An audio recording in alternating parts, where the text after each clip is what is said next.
Hey everyone, time for another video. Cast your minds back to 2008. Nvidia was the performance king, much like today, with their GTX 280, a single GPU card that at the time was the fastest card you could buy. That is until AMD came along with this, the 4870X2. The HD 4870X2, a dual GPU card featuring two HD 4870s in Crossfire on a single PCB.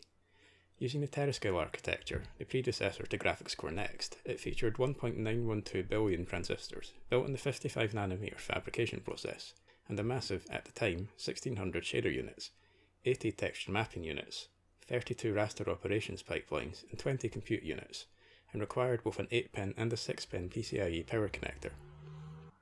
The version I have here today features 2GB of GDDR5 memory, but unfortunately, due to the nature of Crossfire and SLI, it effectively only has 1GB of VRAM, as the memory is mirrored in Crossfire and SLI applications like this.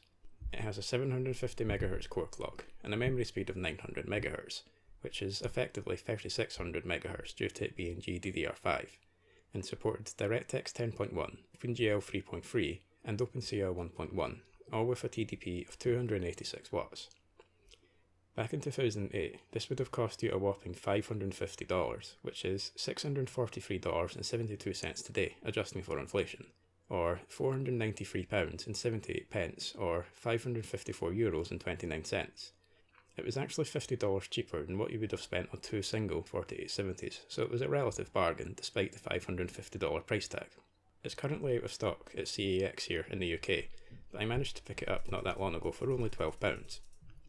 Today I'll be testing it in a few games to see just how the fastest card you could buy in 2008 stacks up against some relatively modern games.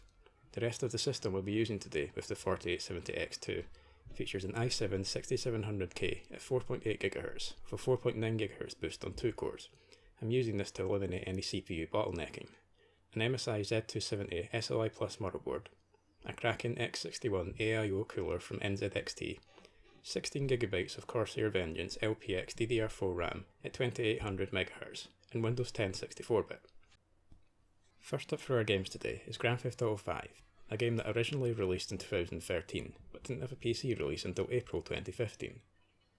It centres around the lives of Michael, Trevor and Franklin and is set in the fictional US state of San Andreas, which is based in Southern California. Today I'll be testing the 4870X2 at both 1080p and 720p on the lowest settings possible with soft shadows on the DirectX 10.1 setting.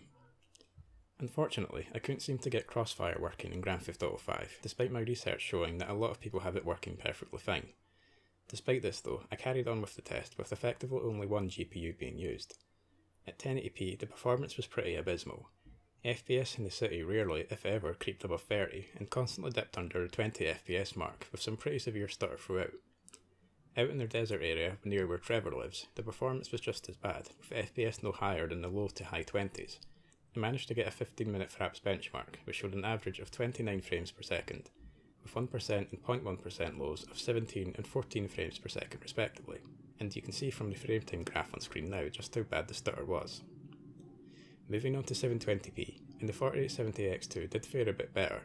FPS was in the low to high 30s range with some dips under 30 in the city, but unfortunately still micro stuttered throughout, although not as much as 1080p did. In the desert area, the game performed not that bad, with FPS ranging from around 39 to the high 40s, with only a small amount of stutter present.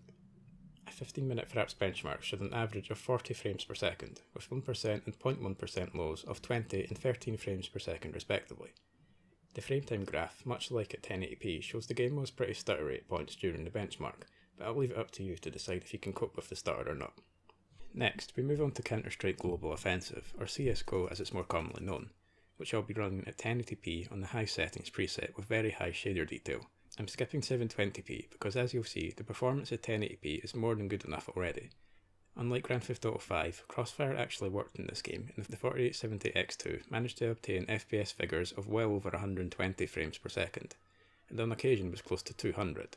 The game did stutter a little bit though, but fortunately this didn't happen that often at all, and for the vast majority of the time, the game ran pretty smoothly and was a great experience if you'll disregard me being complete and utter crap at the game.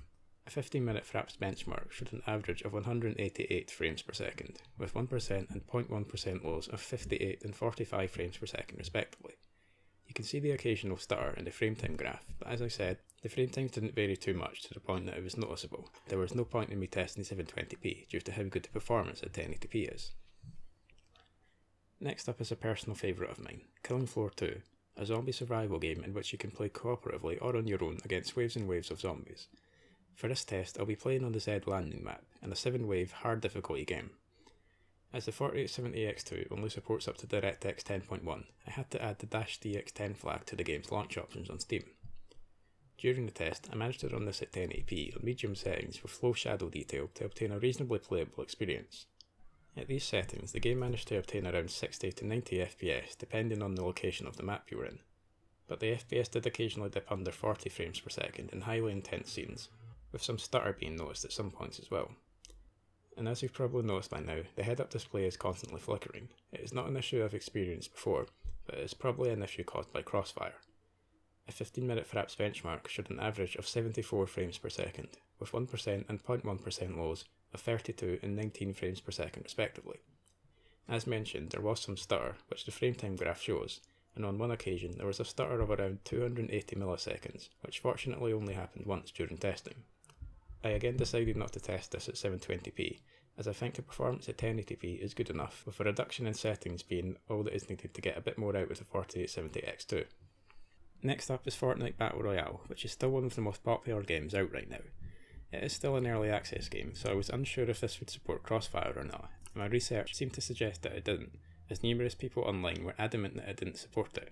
But fortunately, I managed to get crossfire working just by making sure the game was set to full screen rather than windowed full screen. I'll be running the test today at both 1080p and 720p on the lowest settings possible. Performance at 1080p was pretty bad to be honest. In the pre-match holding area, FPS did manage to reach the high 50s, but constantly dipped under 20 frames per second with some pretty severe stutter. The stutter was even worse when diving, as the FPS here dropped as low as 4 frames per second. This is down to the lack of memory on the 4870X2, as it effectively only has 1GB of memory, and Fortnite constantly has the card bouncing off that limit. A Fraps benchmark showed an average of 77 frames per second, which may have been inflated by time spent in the loading screen between rounds, and 1% and 0.1% lows of 18 and 4 frames per second respectively. And as you can see from the frame time graph on screen now, there were several stutters lasting more than half a second, making the game completely unplayable. 720p was a bit better though, and was mostly playable, but not without its issues. FPS in the pre-match holding area was around 70 to over 100 frames per second, and on the ground, once the round had started, the FPS tended to sit around the 90 to mid 140 range, depending on the area of the map you were in, with occasional stutter throughout, which could have an effect on gameplay.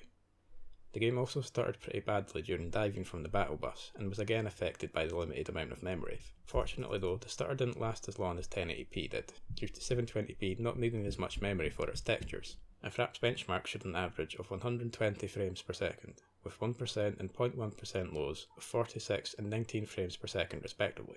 The frame time graph on screen now shows just how bad the stutter was at points, which wasn't as bad as 1080p, but there were a few stutters of over half a second and several of over 1/10 of a second. Overclocking wise, there wasn't particularly much headroom. At stock, the 4870X2 runs at 750 MHz on the core, with 1.263 to 1.275 volts and 900 MHz on the memory. For GTA 5, Fortnite and Csgo, I only managed to get another 80 MHz out of it for a total of 830 MHz, which required a bump in voltage to 1.3 volts. Killing Floor 2 on the other hand could only manage 820 MHz and needed 1.35 volts to be stable. Memory wise, an overclock of 1000 MHz, 4000 MHz effective, was stable. 1080p, GTA 5 did improve a little bit. The overclock did manage to make certain parts of it playable, but it could still be quite stuttery at times out in the desert. FPS in the city managed to stay in the low to high 30s range with only minor stutter and occasional dips under 30. A 15-minute Fraps benchmark showed an average of 42 frames per second, and 1% and 0.1% lows of 20 and 12 frames per second respectively. There was micro stutter throughout the game though, which the frame time graph shows, but it wasn't too bad that it would make it completely unplayable. However, there were a lot of times where the game stuttered for close to 1/10 of a second, which could make it a bit too jarring for some.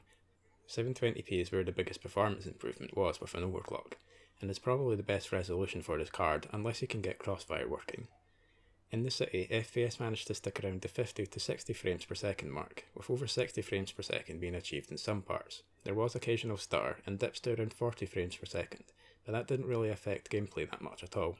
A 15-minute Fraps benchmark showed an average of 59 frames per second, with 1% and 0.1% lows of 39 and 19 frames per second respectively. The frame time graph shows that for the most part the game did run quite smoothly, with a few occasions with the game stuttering for close to a tenth of a second. Performance at stock was already pretty good in Csgo, but overclocking improved that even further, and pretty much eliminated any and all stutter, as it rarely if ever dropped below 60 frames per second. There were no issues at all, and gameplay was extremely smooth and enjoyable. A 15-minute Fraps benchmark showed an average of 218 frames per second, a 30 frames per second improvement over stock, and 1% and 0.1% lows of 83 and 61 frames per second respectively. And as you can see from the frame time graph on screen now, the stutter was mostly non-existent, with only a few hiccups throughout the entire test. For Killing Floor 2, there wasn't that much of an improvement. FPS throughout the game is pretty much the same, but on occasion managed to hit around 120 frames per second. Some of the stutter that the stock configuration exhibited was also gone, and overall, despite FPS not being much different, the game tended to run a lot smoother. There were however still dips to the low 40s and high 30s at points, but not to the extent that 1080p showed. The flickering head-up display elements were still there, although I'm fairly certain that this is down to using Crossfire. A 15-minute Fraps benchmark showed an average of 79 frames per second, with 1% and 0.1% lows of 37 and 21 frames per second respectively. The frame time graph on screen now shows that there was still micro stutter throughout, but I still personally enjoyed playing the game. I don't feel that the stutter affects the gameplay in such a way that it makes it unplayable. Much like stock, I also decided not to bother with 720p due to 1080p performance being okay, with a settings reduction being all that is needed if you can't put up with minor stutter. An overclock unfortunately couldn't help Fortnite, and at 720p it actually made things worse to my surprise. 1080p was still pretty much unplayable, mostly due to the limited amount of memory the 4070X2 has. FPS on the battle bus was around the 60 to 75 frames per second mark, depending on the camera angle, and when diving the game stuttered pretty severely, with FPS as low as 4, much like stock. FPS on the ground did hit 90, but again the game stuttered pretty badly due to the memory limit, making combat near impossible. The 15-minute Fraps benchmark showed an average of 83 frames per second, which was inflated by the time spent in the loading screens, with 1% and 0.1% lows of 23 and 4 frames per second respectively. The frame time graph also shows just how heavy the stutter was at points, with several stutters close to or over half a second. With 720p, the overclock did improve FPS figures a little bit, with FPS in the pre-match holding area sitting around the 75 to over 120 frames per second mark, depending on where you are on the map. Unfortunately though, the game also stuttered really badly when diving, again affected by the limited memory. Once on the ground, FPS tended to sit around the 100 to 180 frames per second mark, but suffered from enough stutter to make it mostly unplayable. A Fraps benchmark showed an average of 129 frames per second, which was inflated by the loading screens, and 1% and 0.1% lows of 43 and 9 frames per second respectively. And looking at the frame time graph, it shows several stutters of over half a second. Overall, the HD 4070X2 still has the capability to offer playable frame rates in some games, but it is unfortunately extremely limited by the lack of memory.